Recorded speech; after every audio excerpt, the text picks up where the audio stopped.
It says live We're on the now. air. Here we go. Here we go. Okay, Yaki. So thank you for being here this evening with us Thank, remotely thank you for and having me. sharing your work with us. Yeah, I hope y'all enjoyed it. So we watched Katrina Sun and Dawn, two hard-hitting dramas in my opinion. But I assured the audience here that you're a happy guy. I try to be happy.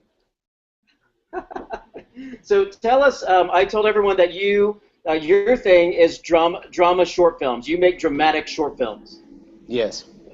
So when did that start? And I guess what inspired you to become a filmmaker first? And how did you, or why do you do dramas?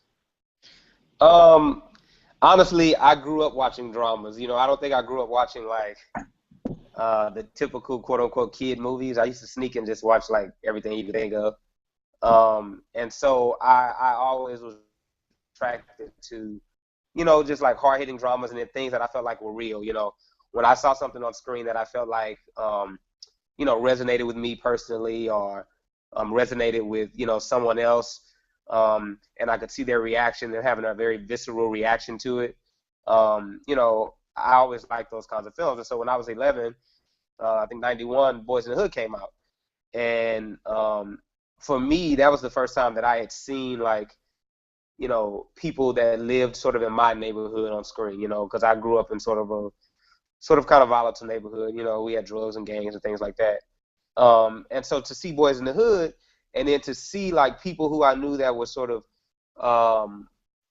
like Doughboy and like Ricky and like those characters in that film, to see them be affected by the movie, to see them really look at the film and see themselves and really sort of start to reevaluate some of the things that they were doing, I said, wow, this is powerful. Like, you can really use film as a way to comment on something and then to possibly make people change their perception on some particular subject or even something that they're doing in their lives. And so from that point on, I said, those are the kinds of films I want to make. I want to make those films that resonate with you, that stick with you, that really sort of are gut-wrenching and that really, really tug at your heart and your soul. And so, at 15, I made my first movie, and it was a dramatic film about, I think it was called A Cry for Help, and a young girl gets pregnant, and she's dealing with this whole pregnancy thing. She's trying to figure out how to deal with that. Even then at 15, because those were the things that I was seeing going on around me. And so, those are the films that I've always made, and those are the sort of types of subjects that I'm interested in making. Uh-huh. Now, one of your first short films that we showed in our showcase was about PTSD. Hope's War, yeah. Yes, Hope's War. And so that played a lot of festivals. Now, was that your first polished short film, or did you? I guess that you got out into the festival circuit. It was. I shot a film prior to that because Hope's War was my pre-thesis film in graduate school. And in your first year in graduate school, you have to shoot a documentary the first semester, and then the second semester you shoot a 6 to 8 minute movie. And so I shot one then. It had a little bit of play. It played on BET. I believe it played at the Hollywood Black Film Festival, but it really didn't get around a lot. I think Hope's War was the one where I really, really, I think really took my time, and I really had the time to develop the story over the entire summer between, first and second year of graduate school. I really took time out and casted the film. I really, really took time out to find locations and sit down with my DP and really sort of map out where we were going to put the camera, what kind of film we were going to use. We tested a bunch of films, sent them off for processing, projected them, saw what worked for the film. And so I would say that was my first polish one because, that was the first big one. I won a DGA award for it. It screened at Cannes. It screened on Showtime. And so I think that was a film that sort of put me on the map, whatever that even means, And tell us, I apologize, your undergraduate was not at UT, but you went to UT graduate film program? I did. Yeah, I went to undergrad at a little Catholic school called the University of the Incarnate Word in San Antonio. And then I went to UT Austin for grad school. Gotcha. And now you are a professor at UT Arlington of film. I am, and I love it. Gotcha. Good. Good. Now, Dawn, your latest film, you just finished starring your wife, Michaela. Yes, and she does a great Great, job in it too. great performance. And so, Yeah, yep, there you go. And she's been in your other films as well. So you're, y'all both wrote Dawn together. So we how did this did. story come about? How did that story come about? Well, it's sort of true to life. My sister was released from prison actually, I think a year ago, maybe a few weeks ago. It's been like a year, and she'd been in and out over the last maybe 12 years, maybe like 8 to 10 years over that time, in and out. 2 years here, out a year, back in. And but this time, she was determined to like get out and go straight, and like she was gonna do it the right way. And I actually started shooting a documentary on her when she got out. I really didn't shoot a whole lot, but I shot a few, maybe half an hour to an hour footage of her. And she was determined. There was a fire there. She was like, you know what, I'm going to go to school. I'm going to get a job. I'm going to do it right. And so I would take her to, her like parole meetings or whatnot. And there was always this whole idea of what they told her in prison versus what was actually the truth. They would say there was this program, and then you find out there wasn't. There was this halfway house that had an opening, but then you find out, well, no, that really is not true. There's a waiting list that's 6 months long. Or to go to rehab, you actually have to be on drugs. You have to have had, smoked drugs 30 days before. So if you're clean, even though you feel like you may. Did I lose you? No, no, sorry. I'm echoing.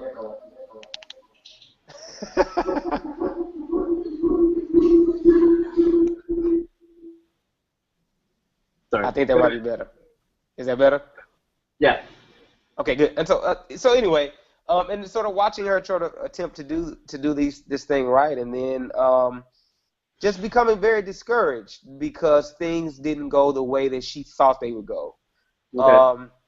And as a family, we've sort of been there for her for years, doing the visits, putting money on the books, the whole thing. And sometimes as a family you get a little frustrated because you say, well, we've done all this and you haven't necessarily kept your end of the bargain. And so, it's sort of about her, but not just about her. It's also, I have cousins and godbrothers who have sort of been through the system, and sort of watching them transition out, some successful and some not. I said, I have to make a story about this because I don't think people really realize how difficult it is after you've been in prison, getting out and having to live a straight life, and not Right. have somebody tell you what to do, and really feeling this whole the weight of the world on your shoulders because you don't feel like you're able to do the things that you feel like normal people do, whatever that even means. I always like saying that. Well, reacclimating to society is tough. Exactly.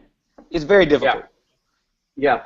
Well, you tell, in my opinion, the story. I've seen all your films. I'm a fan, but you tell real stories or stories that are based on real life. I'm actually glad to hear that this wasn't inspired by Orange is the New Black. No, not at all. I like the first season of that. That's a different kind of show. But this is, yeah, anyway. No, it's not. Gotcha. So I want you to put your film professor hat on for a second, Okay. because we do have filmmakers here, and so because I've enjoyed your stories, again, you draw them from reality. But what, and this is a very broad question, what makes a good story? Like for your films, how do you know when it's supposed to end, a short story, for making short films? Honestly, for me, it's about character first. You really have to find a compelling character, somebody that we want to watch, somebody that we can somewhat identify with. We don't have to identify with every single thing that they do or their plight fully, but there has to be some quality in them that everyone can look at and say, wow, I felt that. I felt like I didn't fit in. I felt like a fish out of water. I felt like I couldn't live up to people's expectations. And so I think you have to find that common thread or theme in that character. And then you have to figure out a way to really find plot points that will keep us interested in watching them, that the things start getting, that as the film progresses, that things get tougher and tougher and harder for them, and you just see them struggling and struggling and struggling and really trying to fight against this other force, whatever this thing is that's pushing against them. And either by the end, it's sort of ultimately up to you. Do you want them to succeed in fighting that thing, or do you want them to sort of fail in fighting that thing? But it's really about character and story, and really finding, like I said, something for your character to really fight against, and something that continues to mount and mount and mount and mount as the film progresses. If it's too easy for them, then we don't really want to watch them. It's like Right. any superhero film, right? A Superman movie is not good without, some protagonist coming in and almost killing Superman or Batman or whatnot. That just doesn't work. And we want to see them almost fail and get all the way to the bottom, and then boom, either rise up or, die, one of the two. But did you really have to have the dog shot in Katrina's son? For me, you know what? Yes. Because, again, it's like I planted the dog at the very beginning of the film. That was all this boy had.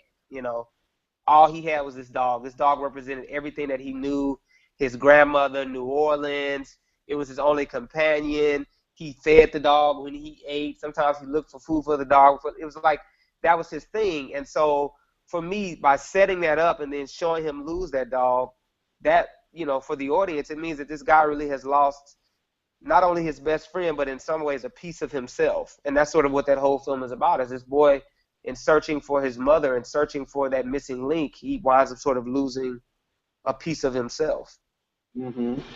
Mm-hmm. Something that was compelling to me in Dawn was, I believe, her friend that worked at the hotel. So Yes.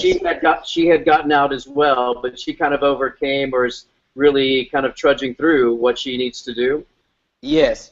I mean, and it's interesting because, in every film that I make, I try to show you both sides. It's like some people can make it and some people can't. It's like in Wolf, for example. You have this priest or pastor, and, he's molesting this child, but then you also see the other side, that he himself was molested. And it's like, how do people sort of deal with these circumstances? And for me, with Dawn, it's like I needed to put someone in front of her who was a mirror of what she could be. That if she fought hard enough, that if she stuck with it, that if she didn't give up, that if she just sort of didn't become discouraged, if she, again, just kept fighting, that this woman, Lupe, represented the hope of what could be. And then that pink car with her friend represented the old life and what she would wind up going back to if she did not, fight and persevere like Lupe did. Right, right. Yaki, they say, or at least in filmmaking, never work with kids or animals. And of course, in Katrina's Son, you did both. Do you have any tips for filmmakers with working with actors? Like, how do you set them up to get going? For me, when I sort of rehearse with an actor, it's not that, oh, let's get together and run our lines kind of thing. I really, really like to talk about subtext, and I really, really talk about backstory and like sort of where these people came from. Because for me, everything that we do really is reflective of something from our past. The way I react to something is very different from the way people in the audience will react to something. And it has to do with from where we each came. And so I really talk to them about their backstory and the decisions that they're making and why they're making those decisions. And if it's like, trying to get two people together to have sort of a relationship, I'll send them, like in Wolf, I sent the family out on dates together. My wife and the guy who played her husband will go out on dates as husband and wife with the son. They were always together, and I'm always just trying to sort of create relationships with people, because for me, that's the thing that we as an audience, that we get attached to when we watch it, is the relationships between people. And so like with Dawn, it was interesting because with Lupe, I won't go into the entire story, but the woman who played her, she sort of had a similar sort of situation like that with a woman who was like a Lupe. And, just sort of talking with her about that and getting her to talk to me about that and then sharing my own personal story, that in itself is rehearsal, because that in itself is building up the character. Then when we get on set, it's all about just making sure that we sort of understand the blocking and that we understand again that we're strengthening the relationship with the other person. And I'm kind of hard on actors because, you know, I'm digging deep and I'm really trying to get the best out of them. I'm really trying to get the highest emotion that I can without it sort of being, you know, melodrama. I'm really trying to get that. And so it's a matter of, again, always for me, continuing to remind them, what's the moment before? What's the backstory? What happened right before this scene? What is it that you want to accomplish in this scene? What's the point of you being in the room talking to this person? Because in a film, there's no line that is just there. Nobody just says anything. There's a reason for everything on the page. And so it's about making sure that the actors and you are on the same page and understanding why they're saying what they're saying and what it is they're trying to accomplish in each scene with everybody that they're in the scene with. And if you can figure that out, then everything else is gravy. You just find actors who are able to do it, you know. And for me, it's about finding actors who are willing to play, actors who are willing to do improv, and actors who are willing to, maybe read each other's lines or just do the whole scene saying like the subtext of the scene, not the actual lines that they're saying out loud, because lines are just things that are written in many ways. It's about what are we saying, what do we mean when we say what we say. And so I'm always sort of talking through that as well. It's like what's going on in between the lines when you're talking to each other. And I think all of that work really helps to bring out the best in the performances. In the two films we saw tonight, Katrina's Son and Dawn, was there anything that the actor brought that changed the story or changed the scene for you when you made it? Oh, yeah. I mean, I'm so open to sort of listening to what actors want to do, because a lot of times, you know, as the writer, don't get me wrong, we know the story very well, but the whole point of bringing in a performer is that they can look at your script and then they can begin to bring character traits to it. They can begin to bring maybe backstory facts that you didn't think of, things about the relationships that they have with the other people that they didn't think of. That really, like, for example, Michaela has this walk in Dawn that she sort of created. Dawn was pigeon-toed. For some reason, Dawn had to be pigeon-toed, you know. So it's like this walk that she had, and that walk, I think, really helped her to get into her character and really, really sort of find out who that character was and feel the character inside of her body and embody that character. You know, a walk like that helps. Yeah, I mean, there's always something that an actor brings. For example, in the description of Lupe, I say Lupe, and I forget exactly, but it says something about the scars of life written on her face. And when we got to set, I actually didn't mean an actual scar. I was like, no, the scar, you know, that was just, you know, a metaphor. And they were like, no, I think we need to put a scar there. I said, you know, actually that means a lot. And I think that putting that scar on Monica's face, again, it really helped her to feel Lupe inside of her body and really, really be able to walk with Lupe and understand Lupe. And she gave that scar its own backstory and its own story. And again, I think that really helped her to build her character. So actors are always bringing stuff to me. So that's the first, you know, we read and we talk about my thoughts, but I really always want to hear what they think, because a lot of times, sometimes their ideas are better than mine, and I'm not one of those people that it has to be my idea. It's not about me. It's about us collectively telling the story together. It's not my movie. It's our movie. And I just want to mention you referenced Wolf a couple times. Wolf is a feature film that Yaki made a couple years ago. Is that right? Yeah, we shot in 2011. We premiered at South by in 2012, and now you can get it on iTunes, Amazon, Google Play, Vudu, Xbox, PlayStation. Download it. Gotcha. And that was your debut feature film, yes? It was, and it was a challenge making it, but yes, my debut feature. Yeah.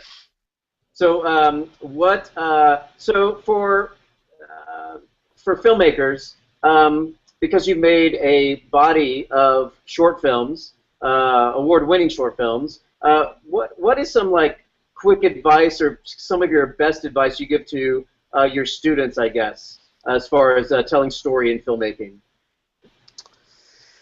It's probably a lot. But. No. I think for me, it's about being, you know, as far as the story is concerned, it's about being true to yourself. You know, I think a lot of times we have the tendency to look at, it's like you said, oh, I hope it's not based on Orange is the New Black. It's like we do that. Like filmmakers sometimes look at other work and say, oh, I want to make a movie like that. And for me, that's not being true to the story that you want to tell. A real story doesn't come out of me watching another film. It comes out of me talking to somebody. It comes out of me, again, having a conversation or something that I've experienced, or maybe even reading a book or reading a newspaper. I don't want to emulate what I've seen on screen at all. I want to sort of create something fresh, something new, something that I myself can identify with. And a lot of times, the one thing I always tell my students, I don't want to see hitmen. I don't want to see zombies. And it's nothing wrong with those if they're made in a compelling way. I think of like 127 Hours, which is a compelling, not 127 Hours, what the other movie he made, 27 Days Later, whatever it's called. Oh, yeah.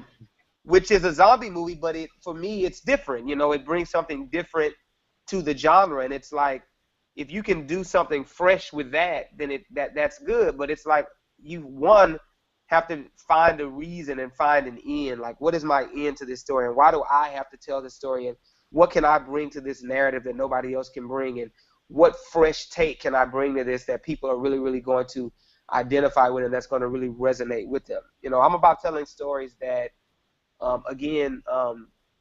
do some good for the world. If that's making you laugh, that's great. If that's making you cry, that's great. If that's making you think, that's great. But I want to make you feel something, and I mean something new and something real, something deep, deep, deep down inside of yourself.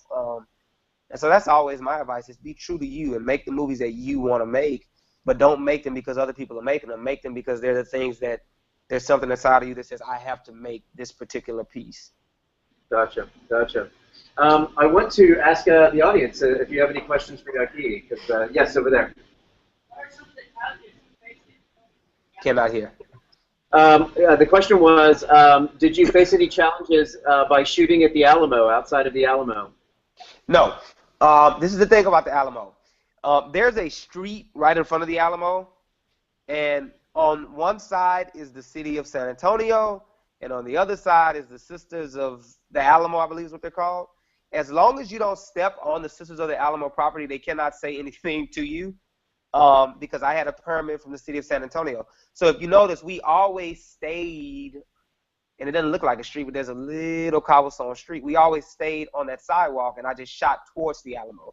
So I didn't have any issues because they couldn't say anything to me anyway. Gotcha. So any other questions? Yes.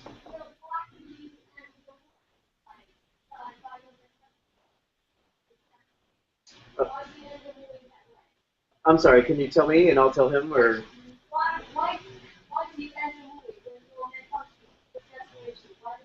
Oh, okay.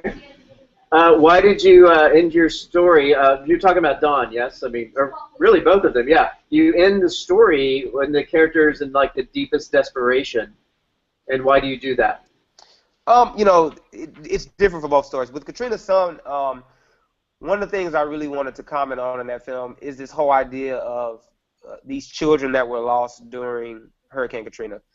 Many children who wound up in other cities or in other places, and in many ways became invisible because we literally forgot about them. It was like, oh, that's over with. Everybody's good, blah blah blah. But we forgot there were some children there who lost their parents. What happened to them? They might be homeless. They might be in shelters. They might be anywhere. They might be with other family members. We don't know. But it's because we sort of forgotten. And for me, at the end of that film, when that boy sort of wipes off of that screen, it's really a metaphor for the idea that in many ways he was invisible, and he is invisible because he could be walking around by us every day and we wouldn't even know it. And with Dawn, I wanted to sort of leave that up to the audience in the sense of, does she get in that car or does she not? For me, it wasn't about resolving that story. It was about me walking you through the hardships of her reacclimating to society when she got out. And you seeing her being pulled back either towards the old life or pulled towards the other side. And in the end, I wanted us as an audience to say, wow, did she get in that car, or did she, go back to that hotel, or what did she do? I wanted to really leave it up to you as an audience to decide what this woman did.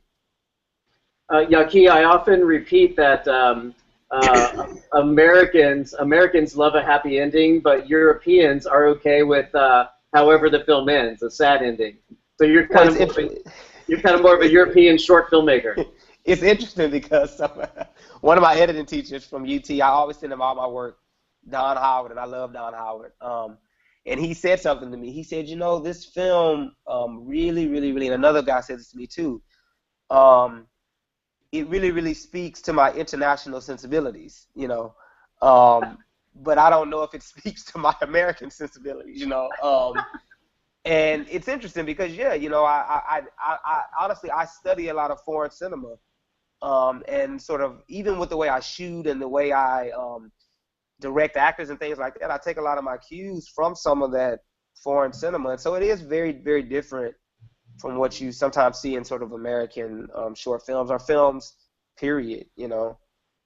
hmm Now, I noticed that, of course, you had the same DP on both projects, so you use a lot of the same crew for your projects all the I time? do. Yuta is attached to my hip. We are not separating. Um, we understand each other. We now it's gotten to the point where we can, you know, it's shorthand. I can just sort of put up one or two fingers and he knows what I want, so I can kind of look at him and we, I mean, we get each other, and he hmm understands how I like to shoot. And so for me, it's you know, when you find a crew that really, really that you mesh with, it's like why mess up the pot, you know? And so when I find somebody who I'm really good at working with, who understands me, who works just as hard as me, because I'm a workaholic, um, who really, really understands what I want, who can see what I want before I tell them, who can bring fresh ideas. Yeah, I keep those people around. hmm hmm Any other questions from the audience about the stories you saw of the films? Over there. Oh, no. No. Okay, I'm sorry. Over here. Yes. Um, for what advice would you have for filmmakers for getting projects off the ground, getting funding, getting them out there to be seen? Oh gosh, okay, that's a broad question too. What advice do you have for independent Texas filmmakers trying to get a project off the ground, I guess? Is that right? Get, get it off the ground. I mean, you know, Marshalling resources, yeah. I mean, honestly, it's like with Wolf, for example, you know, I went out, had the whole investor thing going with the package and everything, and it didn't work. You know, nobody wanted to invest in the film. And so I decided to make my own movie. And then after we started to shoot, an investor came in, they saw some dailies, and then they were like, wow, you know, we're going to give you whatever you need to finish the film. But I think getting the film made is the first thing. It's like make the movie, because you can talk about making your movie forever. And, you know, like with Don, for example, you know, I want to make a feature out of that, but I didn't have the money. So I pulled whatever resources I could together, and I made a short version of that film. Same thing with Katrina's Son. Katrina's Son was also a feature film. Couldn't get the money together, couldn't afford to do it on my own dime, so I made a short. And so my advice is always to make a movie. You know, I'm about to shoot a movie in 3 weeks on an iPhone, all on an iPhone, because look, we have these little devices here. We can make, you know, films with these things and tell stories now with the palm of our hand, basically. And so for me, it's just like make your movie. And yeah, there are resources. You know, I've gotten a grant from the Texas Filmmakers Production Fund like 3 times. So you should always apply to that. There's other bigger grants out there. I mean, I don't know them all off the top of my head, but I've applied to so many grant programs, gotten into some, not gotten into others. But again, just make your movie, however you have to make it. Like you just kind of said about Wolf, I always tell filmmakers that producers say it's easier to jump on a moving train than to push one started. So once you show some momentum and stuff, more people will come on board to help you realize your vision. I've seen that a number of times. So That is so true because, you know, it's easy to tell somebody what you're going to do. But I think a lot of people have gotten burned out with hearing people tell these stories about what they're going to do, talk a good game, and then the finished product is crap, you know, or it's not necessarily what they said it was going to be. And so they want to make sure that you, without them, really can make the thing happen and that you're going to persevere regardless. And usually, if they like what they see after that, yeah, they're coming back in because then they realize that this person is not just all talk, that they can actually make it happen. mm-hmm. Any other questions? Yes. Yes. I want to ask Jackie, does film school make a difference? Does he think that he could have done this without having gone through this program? Did you hear that question? Does film school make a difference? That's right. Could you have done what you've done so far without film school? Me, no. Honestly, I could not have. But I say that to say this. I went to film school because when I got out of undergrad, I didn't feel like I knew enough about filmmaking. I sort of had a rough idea of what it meant to make a film, but when I got into film school, they really taught me how to create a compelling story, what a real three-act structure was, how to work with an actor, how to communicate with the DP and an art director and a costume designer, how to be the captain of your film ship. They taught me that. And I don't think that I would have been able to learn that had I sort of jumped from set to set. However, in this day and age, I'm going to be very honest with you. There are a lot of people that I'm knowing that are just doing it because they've gotten around enough filmmakers who are willing to share their knowledge, and they've gotten enough on-set experience that they've just learned enough, and they've learned how to do it. But look, it's hard to say. I think it's everybody's different. You know, some people need the film school. I needed it. I had to have it, and some people don't. But I'm going to say this: the thing that frustrates me is that there are a lot of people who say they want to be filmmakers, but they don't take the time to really learn. They don't take the time to really study the craft. They don't have a real appreciation for what it means to be a director of a film. You know, it's not just putting up a camera and shooting some people talking. It's really understanding where to put the camera, how to put the camera, what colors to put on the actors. What does this close-up mean versus this wide shot? What does this red shirt mean versus this blue shirt? Why would I paint that wall this color? Why is there snow? Whatever it is, it's like all of these things you have to understand missing scene and understand what all that stuff is in order to make a compelling project. A lot of that comes from practice. And film school allowed me to practice and experiment and come out on the other side and, you know, be a better filmmaker for it. And so it really depends on where you feel like you are as a filmmaker and if you feel like you've learned enough. But if you don't go to film school, get around some people and really, really like soak up everything they say and don't just jump and start doing things. I'm not saying don't go and just make, like I say, make your film, experiment, but know that there's going to be a lot of failure before there's success because you have to really learn how to do it right. Yep. Yeah, Key, my advice to filmmakers is if you want to be a filmmaker, you need to start making films yesterday because it's a craft. The more you do it, the better you get. This is so true. I mean, even, like I said, even after film school, I'm still learning stuff. Every time I shoot a film, I make a ton of mistakes. Now, I don't make the same mistakes, but I do make mistakes, but I'm always learning from those mistakes. And it's just the more you do it, the better you get at it. You know, and that's with film school, without film school, whatever. The more you do it, the more practice you have, the more stuff you'll learn, and again, the better you will be as a filmmaker. Okay. We have time for one more question. Anyone? Who was it? Yes, yes, sir. Where do you find your cast? Whether you're friends or do you hold auditions? Where do you find your cast? Look, so of course my wife stars in Dawn, and so I do a combination of things. Because I know a lot of actors like in the theater or who are film actors around, sometimes I just pick up the phone and call them and say, hey, I have this part for you. Do you want it? But sometimes I have to hold open calls. And to be honest with you, I do not like auditioning. I have to do it.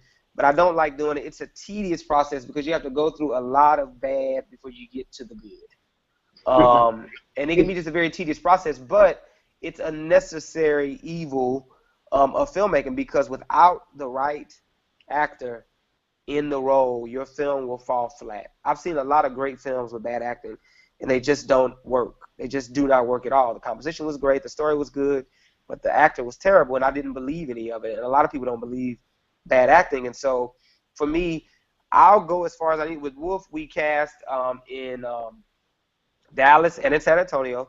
We had actors coming all the way from Louisiana. At one point, I even had a guy from New York attached. And so I just go far and wide until I find the right person. But once I find those people, they're in this telephone, and now I just text them up, hey, I'm shooting this movie. Do you want this role? Because once you find an ensemble that works, don't reinvent the wheel. Gotcha. Yaki, I can't thank you enough. And also, I want to point out that your in-laws are here tonight. Hey, in-laws, how y'all doing? They're here I heard tonight. it's raining there, so thank y'all for coming out. You know what? It was earlier, but it's actually turned out to be a nice night. So, and I brought the definitely- sunshine back.